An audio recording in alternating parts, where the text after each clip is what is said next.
a grabar tanto en la computadora como en mi celular para que no nos falle el video, que va a ser muy importante que después puedan ustedes analizar, junto con una serie de artículos que he venido coleccionando de personas muy pensantes, de personas muy honestas, que no tienen por qué mentir o por qué tomar partido, y que el partido en todo caso que toman es por la verdad.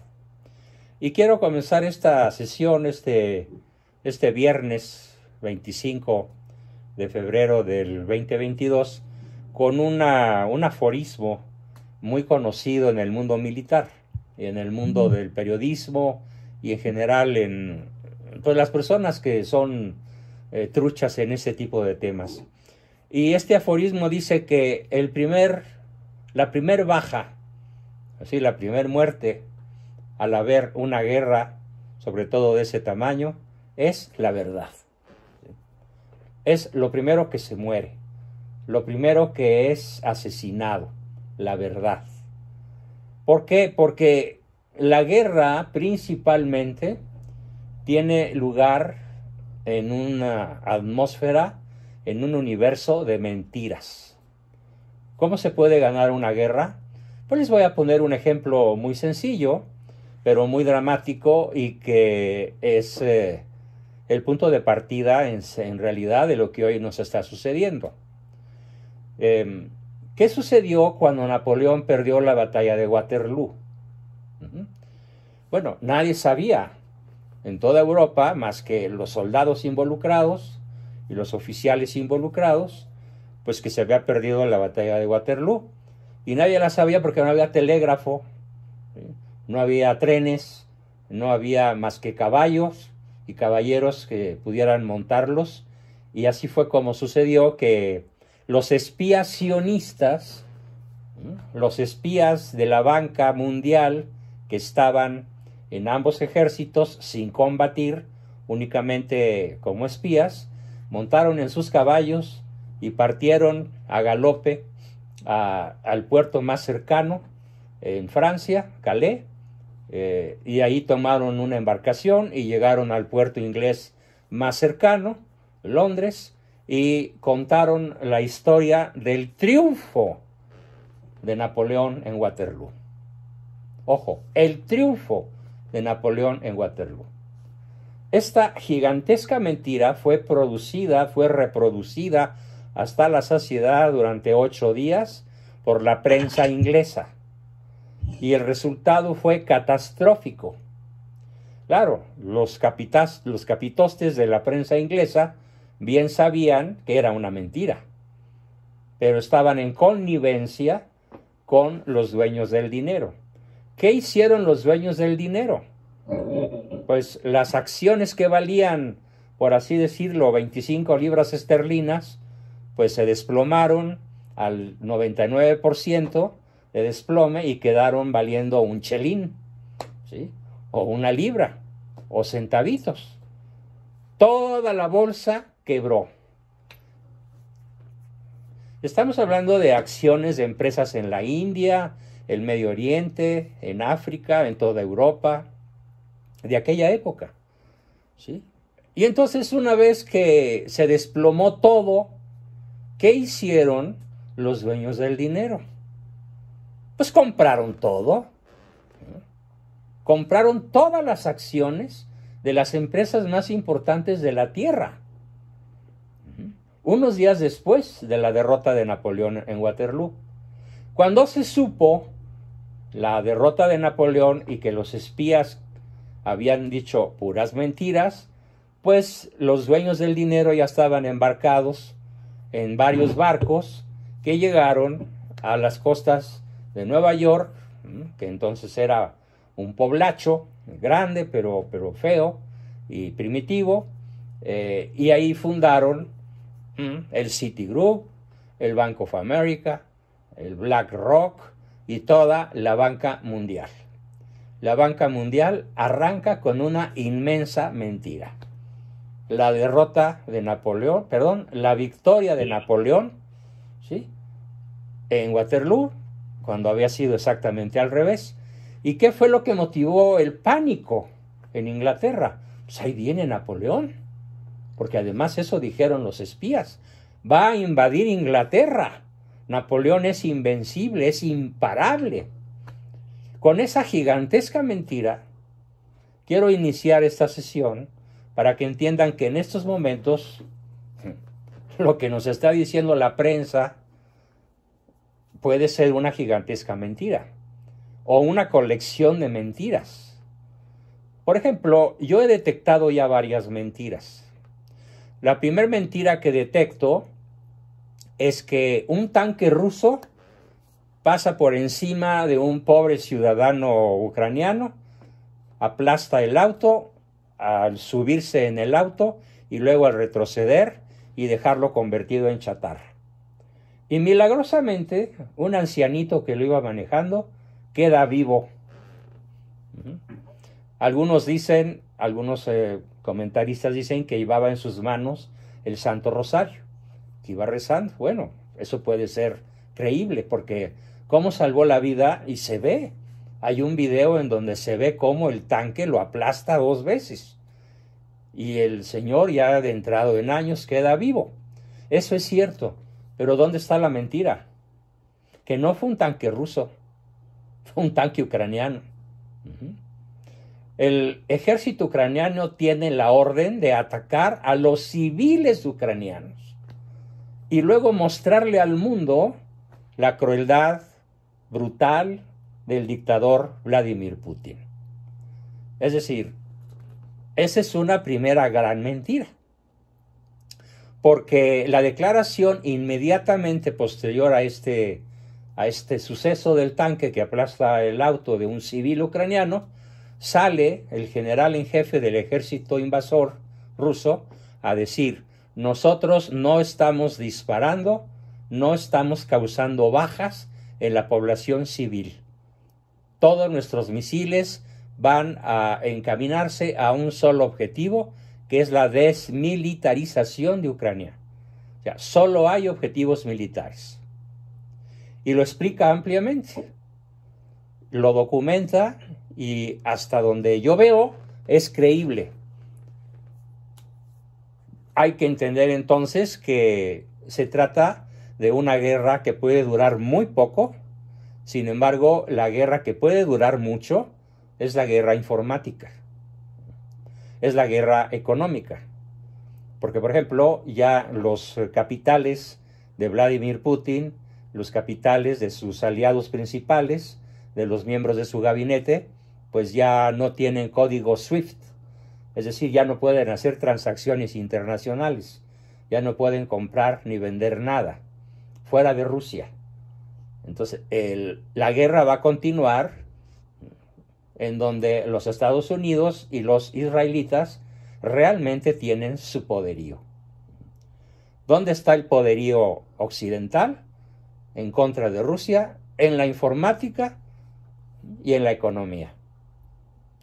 Lo más probable, si los occidentales, los sionistas occidentales, logran su objetivo, es incluso paralizar los trenes en Rusia y dejarlos sin electricidad a toda Rusia, mediante el hackeo a las centrales termoeléctricas, que ya se mueven obviamente con computación y otros ataques similares. No va a mandar soldados.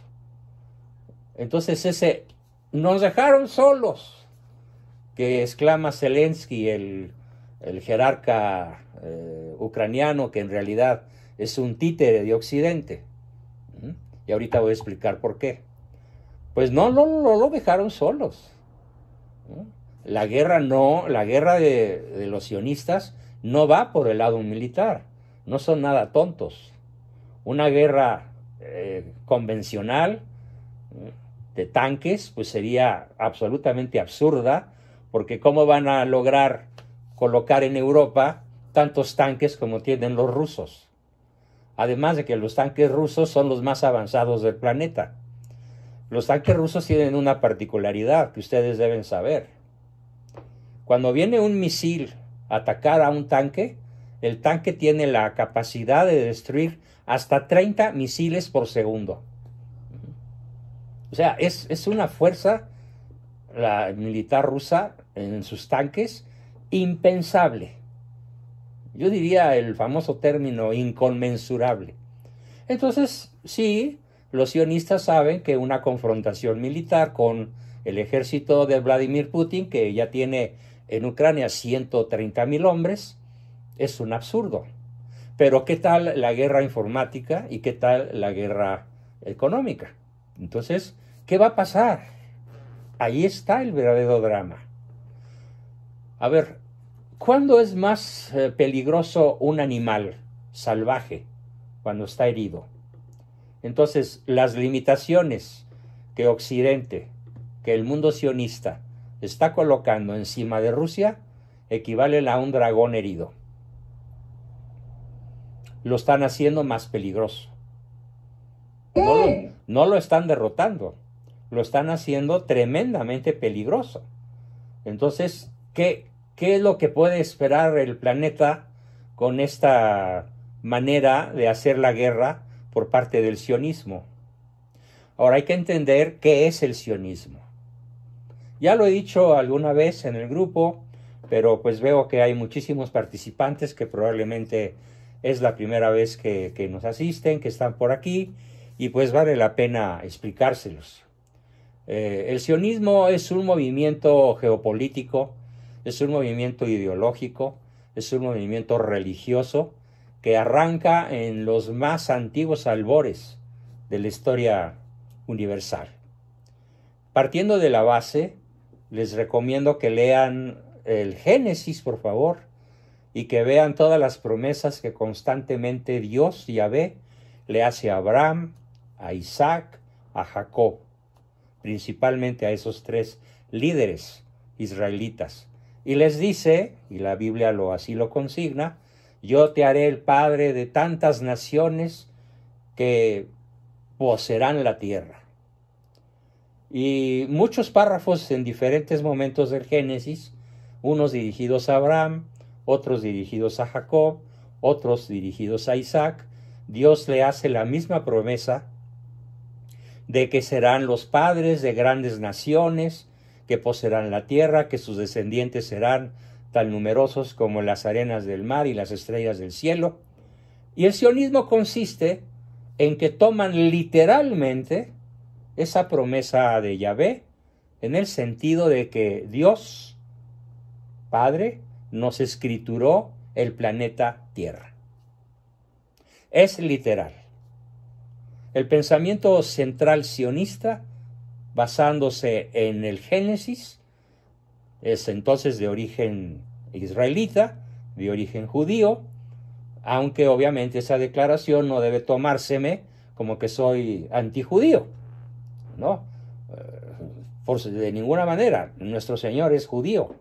Soy, en todo caso, si soy algún anti-sionista, como soy anticomunista o anti-LGTBI, más letras que se acumulen de aquí a diciembre. Pero en realidad es un problema de orientación de un fragmento, de una serie de tribus israelitas que interpretan la palabra de Dios en un sentido literalista. Dios nos escrituró la tierra. Y con esta base tienen 6,000 años, bueno, para ser más exactos, 5,900 y cachito, que es cuando empieza su historia o su calendario, dedicados ¿a qué? ¿Cuál es la principal ocupación del pueblo hebreo desde entonces y particularmente de los de mentalidad sionista? La usura, la banca y sobre todo el financiamiento de las guerras. Ellos financiaron la invasión de España en el siglo VII. Ellos financiaron la Revolución Francesa. Ellos financiaron la Revolución Inglesa con Cromwell. Ellos financiaron la Segunda Revolución Francesa. Ellos financiaron la Primera Guerra Mundial. Ellos financiaron la Segunda Guerra Mundial. Y la de Vietnam, y la de Corea, y la de Afganistán, y la de Siria, y la de todas las invasiones que hizo Obama, que fueron 8 invasiones. Aquí un paréntesis interesante. ¿Por qué votaron a Trump? Porque Trump no era sionista. ¿Y por qué odian a Vladimir Putin? porque tampoco es sionista. Es decir, son dos outsiders, dos señores con mucho poder, con una personalidad muy psicopática, muy patológica, es cierto, con rasgos muy brutales, muy neuróticos, muy psicopáticos, que se lograron colar en las filas del gobierno mundial sin ser afines al gobierno mundial. Entonces este par de outsiders, tanto Trump, que ya fue derrotado, como Vladimir Putin, son detestados por su ideología antisionista. A lo largo de la historia, ¿cuál corriente se ha opuesto al sionismo? Y que casi siempre ha sido militarmente derrotada: el cristianismo. Porque además, pues el cristianismo proclama en primerísimo lugar: mi reino no es de este mundo. Entonces, a pesar de que las huestes cristianas han tenido victorias que han cambiado la historia, como la victoria del puente Milvio, al empezar el Imperio Romano de Occidente, ya cristianizado con Constantino el Grande, a partir de esos momentos, 14 siglos dura la cristiandad, pero finalmente es derrotada en la Revolución Francesa. Tuvo una victoria muy importante contra el Islam en la batalla de Lepanto, allá por 1560 y tanto, 68. Fuera de esa formidable y milagrosísima victoria de Lepanto y la que comienza la cristiandad en el siglo IV de nuestra era, año 308, fuera de esas dos formidables victorias, la cristiandad ha sido siempre derrotada militarmente. Fue derrotado Felipe II, fue derrotado Carlos V, fue derrotada España por la anglósfera masónica y sionista, ¿sí? Y entonces lo que estamos viendo hoy es un mundo gobernado por el sionismo, cuya tesis principal es que toda la tierra les pertenece. Este sionismo maneja 5 grandes brazos, 7 grandes focos de poder, que son simbolizados por la estrella de David, que tiene 6 picos, es decir, 2 triángulos equiláteros, uno sobre otro, para formar una estrella de 6 picos y un centro. En mi libro Desde el nido de la serpiente, es una novela, pero es una novela histórico-apocalíptica, explico cuáles son los 7 centros de poder del sionismo. En primer lugar, el gobierno mundial. ¿Quién es el adversario de Rusia? El gobierno mundial. ¿A qué se está enfrentando Rusia con un eventual aliado, China, que es difícil que China persista como aliado de Rusia, porque si lo atacan informática y económicamente los sionistas de Occidente, quién sabe qué pueda pasar con la alianza de China? Esperamos que se mantenga como un equilibrio de poder China junto a Rusia. Pero es improbable, o al menos no es absolutamente segura, esa alianza. El resto del planeta está en poder del gobierno mundial. Todo nuestro continente, desde Alaska hasta Patagonia, es dominio sionista. Toda la Europa de la que se llama Unión Europea, formada por 29 países, es sionista. Israel es sionista. Toda África está en poder de naciones sionistas. Media Asia, la India, Afganistán, Pakistán, las naciones del sur de Rusia ya son sionistas. Australia es sionista. Nueva Zelanda, toda Oceanía está en poder de la anglósfera. O sea, ¿qué queda por conquistar al sionismo? Rusia y China. ¿Qué pueda suceder? Obviamente, tengo que decir, no lo sé. Ojalá no sea un suceso apocalíptico el que nos espera en puerta. Y deseo que no sea así, porque la Biblia es muy clara al respecto. más les vale a los que vivan la época del Apocalipsis no haber nacido. Así que ojalá pidamosle a Dios que este conflicto, que será historia de la humanidad al final de nuestra historia como raza humana, no nos toque verlo, ni a nuestros hijos. Pidamos por la paz, por el retardamiento de esa cosa que seguramente va a ocurrir, que es la época apocalíptica. Algunos dicen que ya es el Apocalipsis. No podemos afirmarlo de esta manera. Lo afirma Jaime Duarte y estoy en absoluto desacuerdo con él. ¿Sí? ¿Por qué? Porque cuando le preguntan a Cristo, ¿cuándo vas a volver, maestro? Él dice, solo mi Padre que está en el cielo lo sabe. O sea, ni él como ser humano lo sabía, ni su madre lo sabía. Y a la fecha, solo Dios Padre sabe cuándo ordenará a su Hijo encarnado, Jesucristo, que regrese a juzgar a vivos y muertos. Y entonces sí, el Apocalipsis. Y obviamente el Apocalipsis será el escenario de una gigantesca guerra mundial. Ojalá no sea la que parece que se avecina. Entonces el poder mundial, el poder global, es lo primero que tenemos que ver en ese tablero. Rusia contra Ucrania. ¡Qué mentira! Es Rusia contra el sionismo. Es todas las naciones sionistas, que son mucho más de la mitad de las naciones de la Tierra, contra Rusia. ¿Por qué Rusia les incomodó desde que Vladimir Putin tomó el poder hace 20 años o 14? Más o menos. Hay que revisar la fecha en la cual él empieza a ser el gran factotum, el hombre único del Politburó ruso, el que toma las decisiones. Pero desde ese momento él proclama su apego a la familia, al matrimonio natural, detesta que los homosexuales hagan publicidad para imponer su ideología, y empieza entonces a conculcarse pues todas las furias de Occidente sionista. Esto hay que entenderlo muy bien. Pero además, ¿cuál es el otro pico que ayuda en esos momentos al sionismo? Pues nada menos que los más media, ¿sí? O sea, radio, cine, prensa, televisión.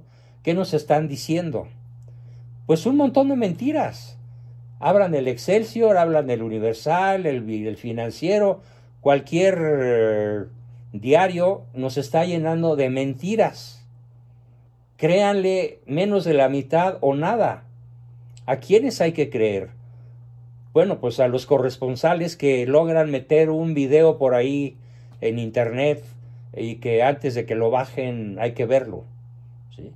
Como este video en el cual el general en jefe del ejército ruso dice: todos nuestros objetivos son militares y solo estamos disparando contra centros militares, ¿sí? Donde hay tanques, donde hay aviones, donde hay armas pesadas, donde están soldados del ejército oficial de Ucrania.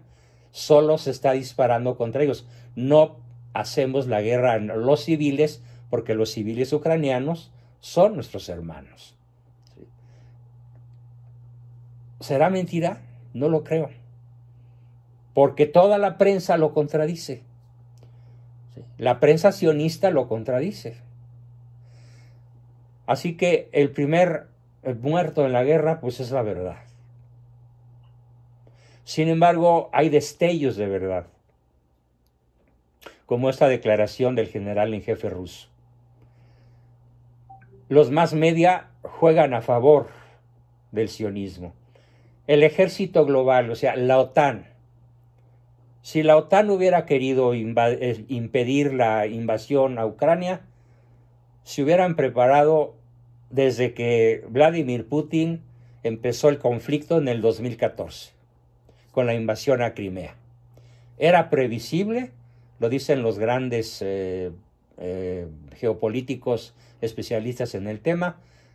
Occidente debió haber calculado que Putin no se iba a conformar con Crimea, sino que iba a reclamar lo que naturalmente le pertenece a Rusia. ¿Y por qué digo que naturalmente le pertenece a Rusia? Porque Rusia fue fundada en Kiev, la ciudad de Kiev, K-I-E-V chica, Kiev. Allí fue fundada Rusia. Es como si hoy, ¿dónde fue fundado México? Pues en el Valle de México. Vamos a suponer que por algún azar de la guerra, el Valle de México hubiera caído en poder de los gringos, como fue en 1847.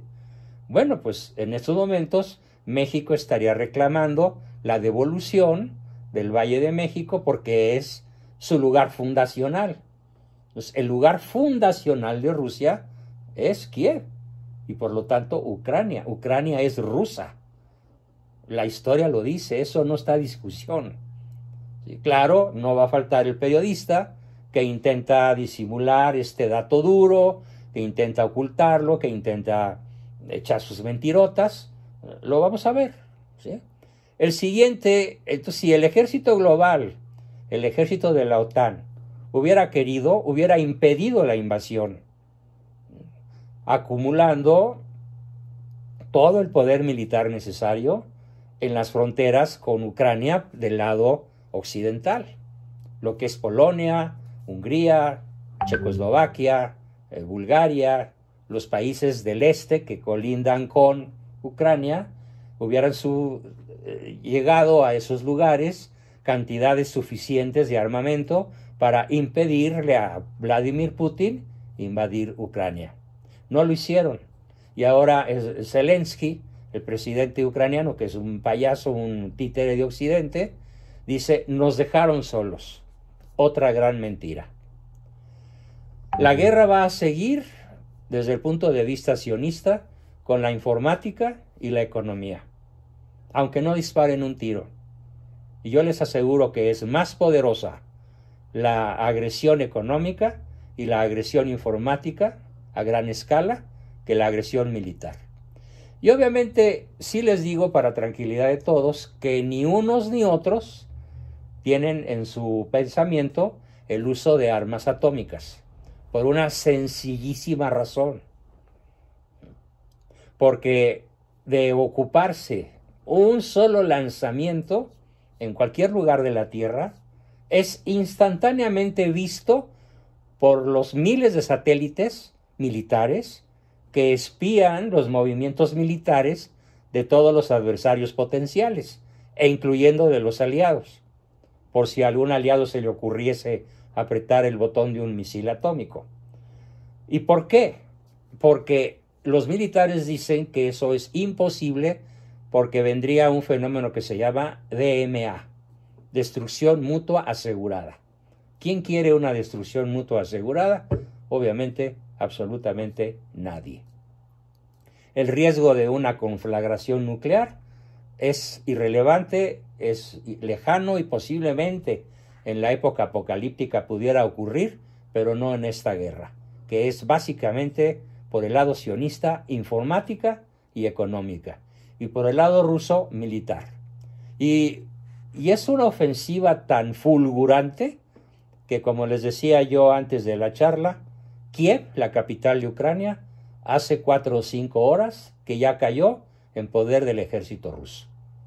El proceso de desmilitarizar a Ucrania está realizándose con una eficiencia de rayo láser. Increíble. Muchísimo más rápido que el más rápido tanque que hubiera imaginado Hitler en su época. El siguiente poder es el narcotráfico. ¿Quién financia todo esto? Hay un autor, un youtuber argentino cuyo nombre en estos momentos no recuerdo. Es un joven él, muy simpático, gordinflón. Moraz. ¿Perdón? Moraz. Exacto, Morán. ¿Sí? No, Moraz. Moraz. M-O-R-A-D, Moraz. Nicolás Moraz. Nicolás Moraz con S. Okay. Moraz. Ah, Moraz, muy bien, Nicolás.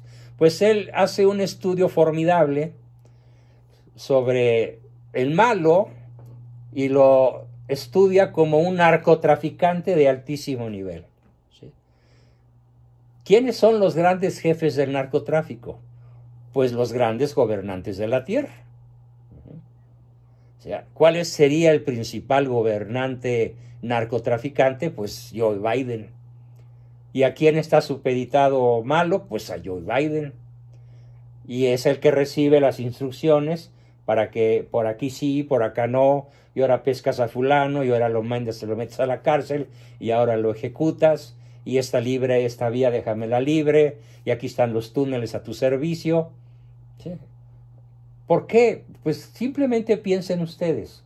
¿Qué pasaría si los 40 millones de adictos norteamericanos tuvieran que prescindir de su droga durante 15 días? No de la marihuana. Invaden hasta Venezuela en busca de su carrujo no de marihuana, perdón, de su esnifiada de cocaína o de morfina o de heroína. Yo como psicólogo les puedo decir que he visto cuadros verdaderamente horrendos de un drogadicto privado de su droga. Es algo verdaderamente que no le deseo a nadie contemplar, ¿sí? Y mucho menos en un familiar.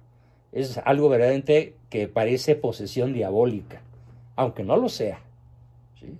Es una privación bioquímica en el cerebro que produce cuadros psicóticos verdaderamente de locura. Pero no se mueren, atacan, matan, secuestran, hacen lo necesario para conseguir su producto sin reparar en ninguna clase de obstáculo, por ningún motivo. Por esa razón, los más interesados en que el narcotráfico siga fluyendo pues son los mismos norteamericanos, los mismos jefes sionistas.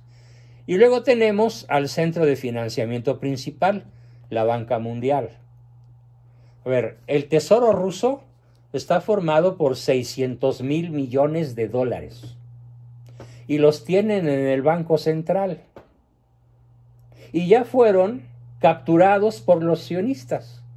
Entonces Vladimir Putin ya no tiene acceso a la reserva en dólares que tenía Rusia hace unas horas.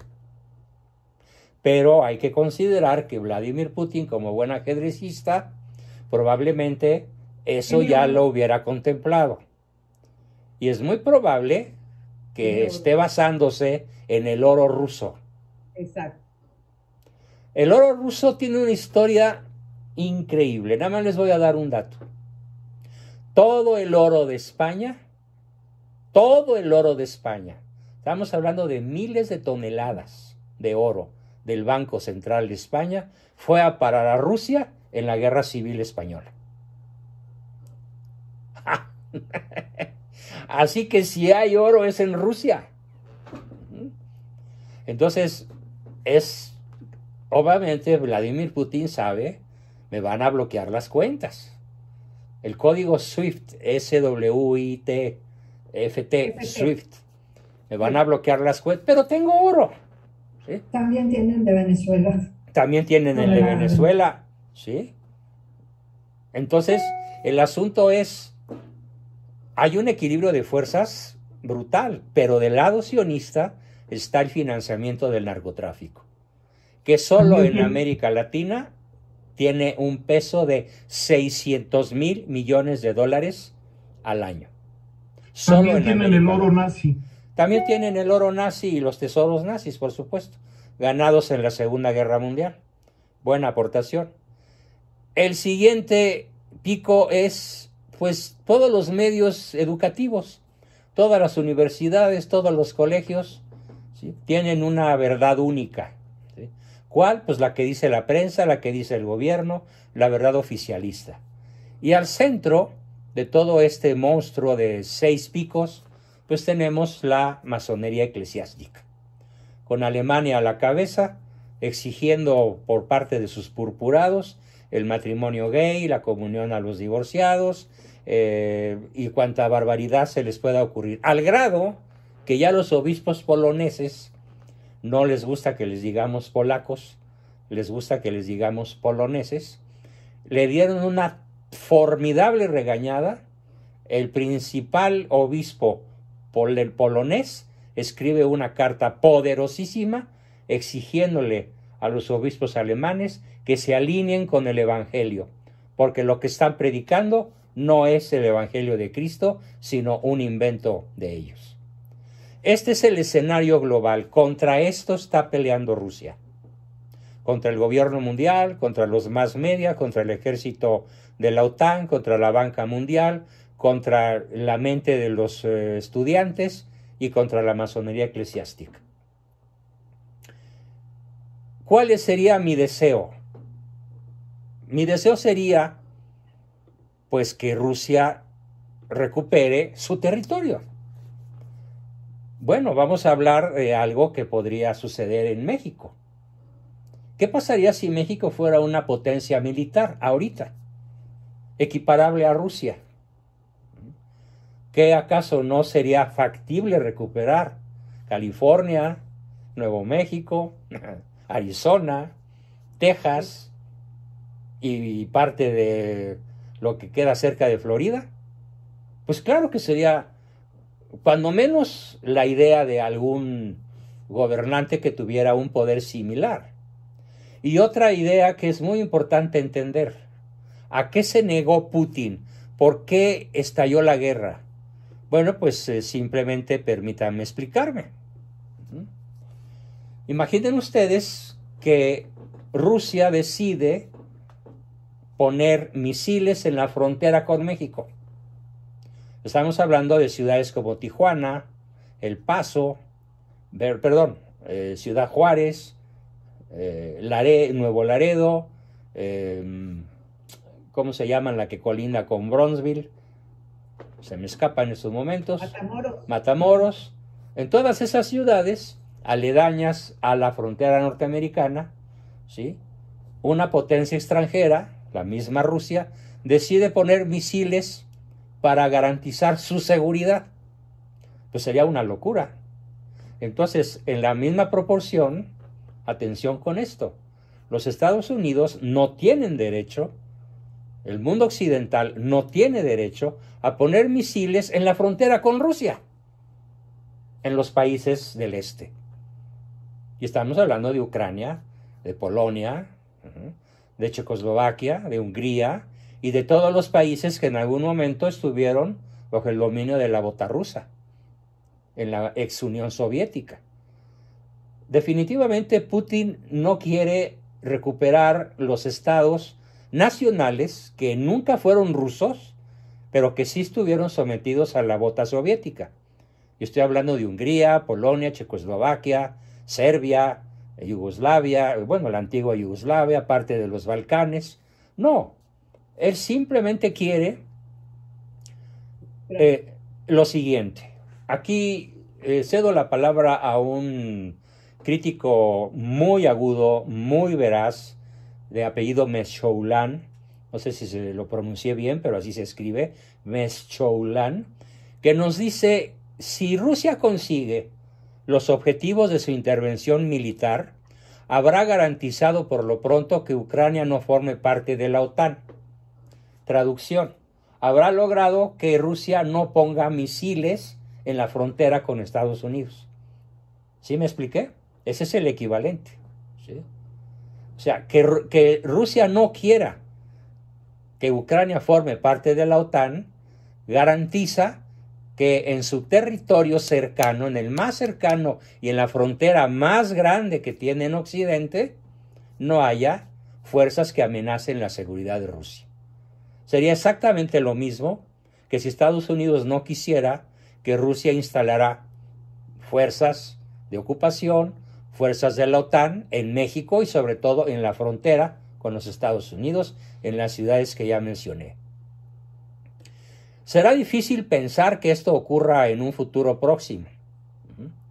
Será difícil pensar que Rusia no logre incorporar a Ucrania. Es lo predecible.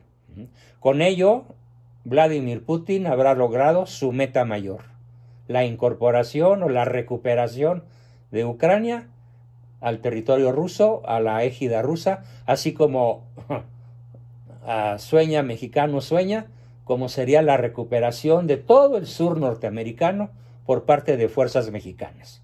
Claro, sueña mexicano que no cuesta nada, ¿no? Pero es el equivalente.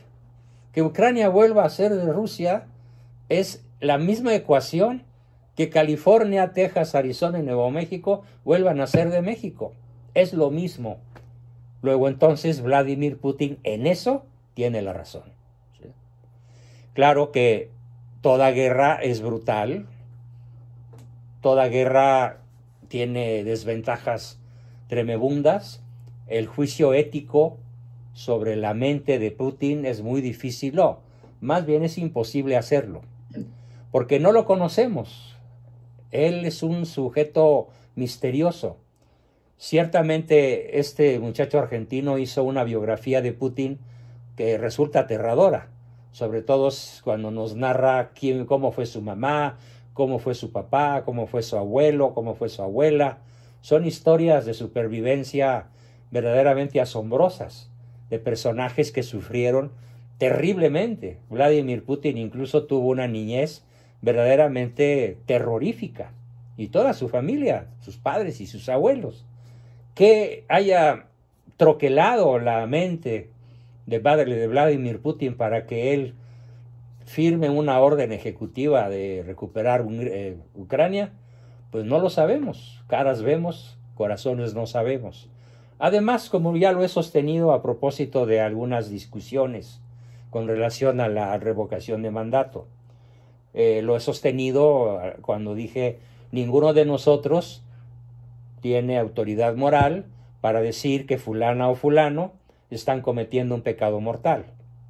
¿Por qué? Porque la Iglesia dice, del fuero interno, ni nosotros nos atrevemos a juzgar. Entonces, del fuero interno de Vladimir Putin, no podemos juzgar. Pero no podemos dejar de pedirle a Dios, obviamente, que las víctimas civiles que están siendo causadas por terroristas ucranianos. Atención, ¿sí? O sea, hay fuego amigo para poder incriminar a Rusia. Rusia ya se defendió, dijo, nosotros no estamos haciendo eso. Son los mismos que tienen peleando, ¿sí?, tratando de oprimir al Donbass, que es la región en disputa, la máxima región en disputa, donde hay, digamos, guerrilleros que se oponen al poder de Kiev y que son reprimidos por el ejército ucraniano, pero el ejército ucraniano no se contenta con el ejército, digamos, oficial o visible, sino que destaca terroristas para asesinar a los opositores al régimen de Kiev. Y la contabilidad ya nos habla de 14,000 víctimas. Por cierto, antes de que se me olvide y antes de que se acabe el tiempo, hay un suceso verdaderamente patético que ocurrió en México esta mañana. Y son los 5 minutos que el PG le dedica al conflicto en Ucrania. En una conferencia que duró 1 hora 45, habla del penacho de Moctezuma, de su viaje a Sinaloa, de dónde va a dormir hoy y mañana, de que va a ir a no sé dónde y a no sé qué, y de todos sus tejemanejes absurdos. Habla 1 hora 40 y le dedica 5 minutos al conflicto ruso-ucraniano. Verdaderamente asombroso en un jefe de Estado. Bueno, disque jefe de Estado. Segundo, nos dice también este señor Meshulam, Putin demanda, fíjense muy bien, Putin demanda que la Alianza Atlántica renuncie a incorporar a más países cercanos a Rusia y que además cese su presencia militar y toda actividad militar en países como Polonia, Rumania o los países bálticos. Por tanto, podemos asumir que este conflicto no termina, ¿sí?, con la conquista de Kiev. ¿Qué quiere Vladimir Putin? Que en los países cercanos, en los países limítrofes con Ucrania, no haya presencia militar con misiles.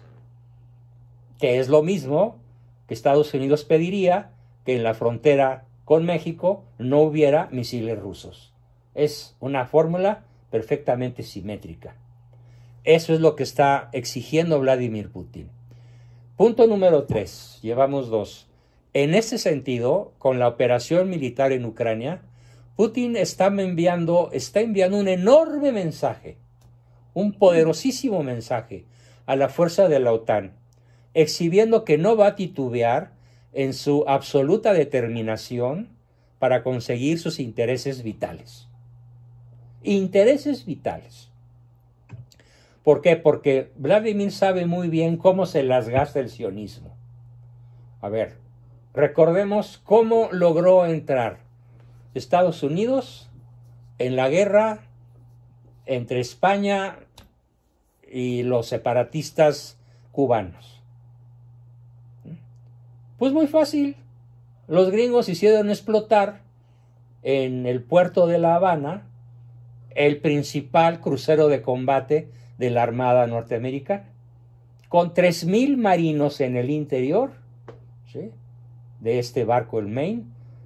Lo dinamitaron los mismos terroristas gringos enviados por el presidente norteamericano para que Estados Unidos tuviera pretexto de entrar en guerra con España.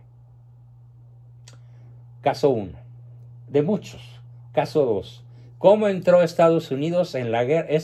Esto de la guerra hispano-cubana norteamericana fue a fines del siglo XIX, principios del XX. ¿Cómo entró Estados Unidos a la Segunda Guerra Mundial?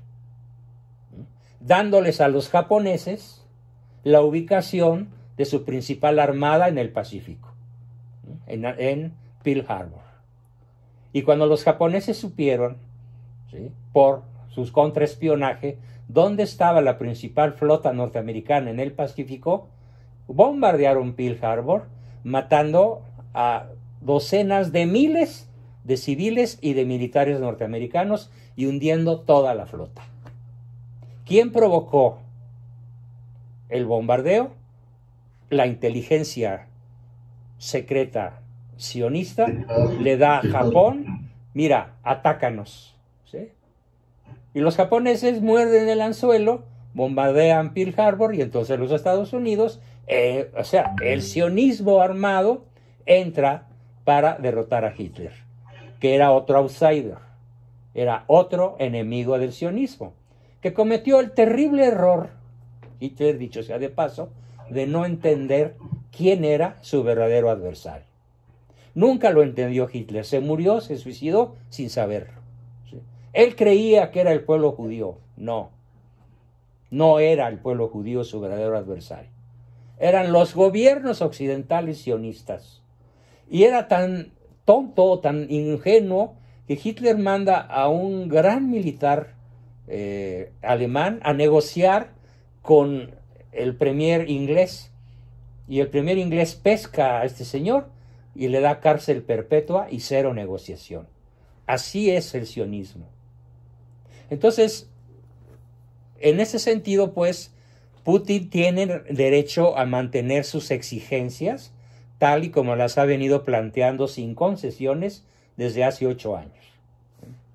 Del otro lado está el sionismo, ya implementando una muy compleja batería de acciones, como lo dije, las cuales, a pesar de que también afectarían sus propias economías, sí, claro, tanto en el corto como en el mediano plazo, harán mucho daño a la economía rusa.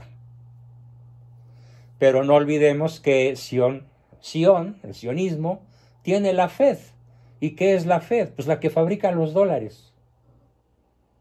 No es un banco federal, no es un banco nacional de los Estados Unidos, es un banco privado cuyos principales propietarios son la familia Rothschild y la familia Rockefeller.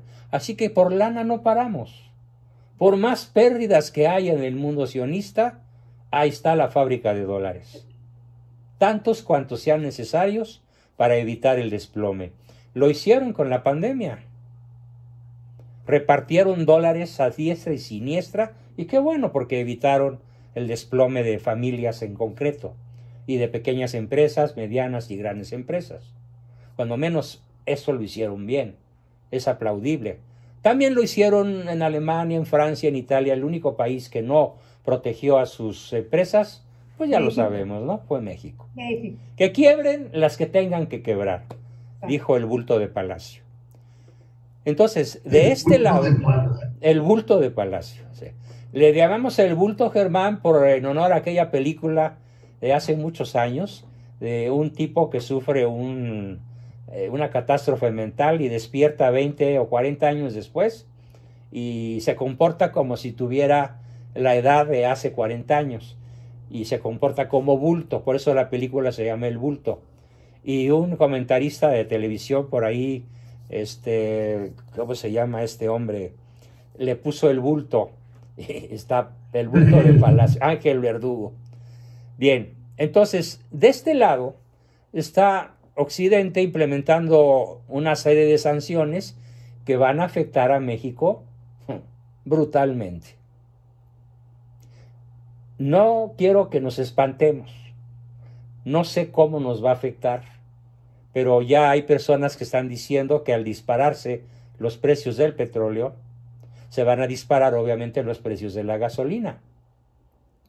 Y si se disparan los precios de la gasolina, imagínense la cadena de fichas de dominó que van a ir cayendo. El precio del transporte, el precio de la electricidad, el precio del gas, el precio de las casas habitación, el precio del Uber, el precio de la comida de primera mano, todo amenaza una tremenda carestía por las acciones, ¿sí?, del grupo sionista. Ellos no van a sufrir, ¿sí? Ellos van a decidir quién sufre y quién no sufre. Y pues México es un país emergente. Si México sufre como consecuencia de las medidas que están tomando los sionistas occidentales, pues, ¿cuánto les va a importar? Absolutamente nada. Además de que pueden crear los sionistas, ojo, esto es bien importante, conflictos en Sudamérica.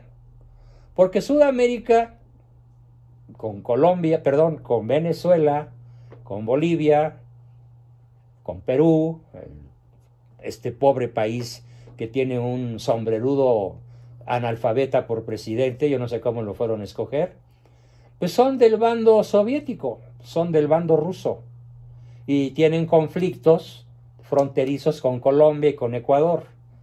Puede el sionismo, ojo, no los venezolanos, no los colombianos, hay que entender, un conflicto en Sudamérica sería atizado por el sionismo porque a río revuelto, ganancia de pescadores.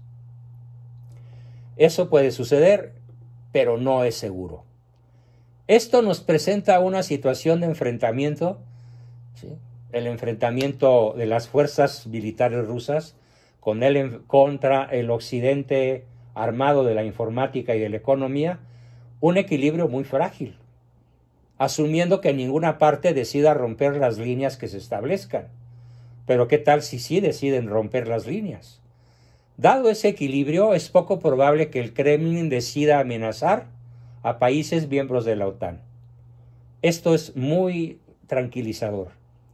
Rusia es muy probable no va a amenazar a ningún miembro de la OTAN, después de apoderarse, como ya lo hizo prácticamente, de toda Ucrania.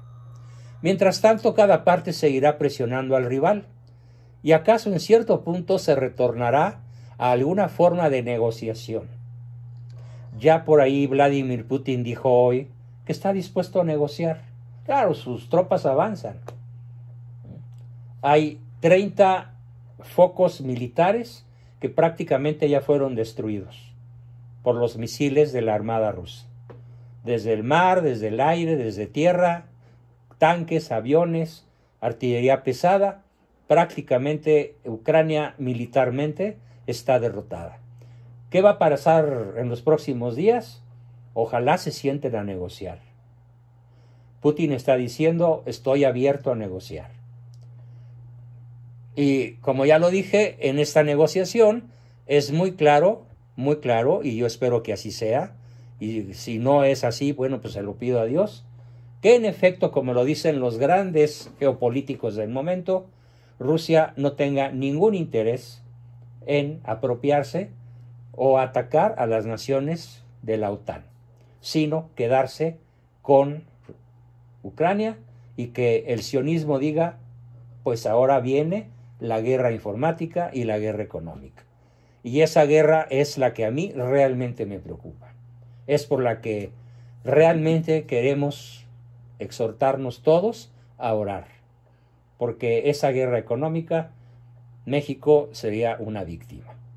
Bien, pues con eso termino mi exposición y empezamos con las preguntas que ya veo que muchos quieren hacerlas. Adelante, Pablo Elías, por favor. No te escucho. Prende tu micrófono.